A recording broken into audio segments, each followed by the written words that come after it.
يا أيها النبي قل لمن في أيديكم من الأسرى إن يعلم الله في قلوبكم خيرا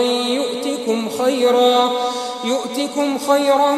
مما أخذ منكم ويغفر لكم والله غفور رحيم وإن يريدوا خيانتك فقد خانوا الله من قبل فأمكن منهم والله عليم حكيم إن الذين آمنوا وهاجروا وجاهدوا بأموالهم وأنفسهم في سبيل الله والذين آووا ونصروا أولئك بعضهم أولياء بعض والذين آمنوا ولم يهاجروا ما لكم من ولايتهم من شيء حتى يهاجروا وإن استنصروكم في الدين فعليكم النصر إلا على قوم بينكم وبينهم ميثاق والله بما تعملون بصير والذين كفروا بعضهم أولياء بعض إلا تفعلوه تكن فتنة في الأرض وفساد كبير والذين آمنوا وهاجروا وجاهدوا في سبيل الله والذين آووا ونصروا أولئك هم المؤمنون حقا لهم مغفرة ورزق كريم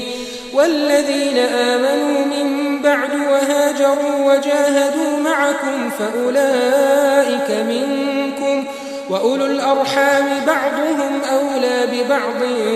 في كتاب الله إن الله بكل شيء عليم. اے پیغمبر،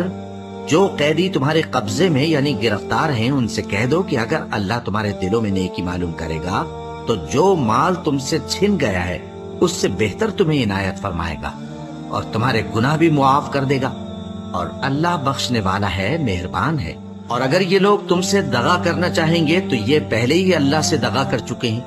تو اس نے ان کو تمہارے قبضے میں کر دیا اور اللہ دانا ہے، حکمت والا ہے. جو لوگ ایمان لائے اور جنہوں نے ہجرت کی اور اللہ کی راہ میں اپنے مال اور جان سے لڑے وہ،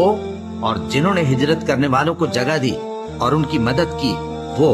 آپس میں ایک دوسرے کے رفیق ہیں. اور جو لوگ ایمان تو لے آئے لیکن ہجرت نہیں کی تو جب تک وہ ہجرت نہ کریں تم کو ان کی رفاقت سے کچھ سروکار نہیں. اور اگر وہ تم سے دین کے معاملات میں مدد طلب کریں تو تم کو مدد کرنی لازم ہے، مگر ان لوگوں کے مقابلے میں کہ تم میں اور ان میں صلح کا عہد ہو مدد نہیں کرنی چاہیے. اور اللہ تمہارے سب کاموں کو دیکھ رہا ہے. اور جو لوگ کافر ہیں وہ بھی ایک دوسرے کے رفیق ہیں. تو مومنو، اگر تم یہ کام نہ کرو گے تو ملک میں فتنہ برپا ہو جائے گا اور بڑا فساد مچے گا. اور جو لوگ ایمان لائے اور وطن سے ہجرت کر گئے اور اللہ کی راہ میں جہاد کرتے رہے اور جنہوں نے ہجرت کرنے والوں کو جگہ دی اور ان کی مدد کی، یہی لوگ سچے مسلمان ہیں.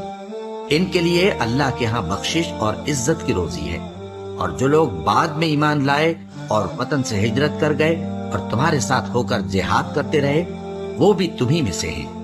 اور رشتہ دار اللہ کے حکم کی روح سے ایک دوسرے کے زیادہ حقدار ہیں. کچھ شک نہیں کہ اللہ ہر چیز سے واقف ہے.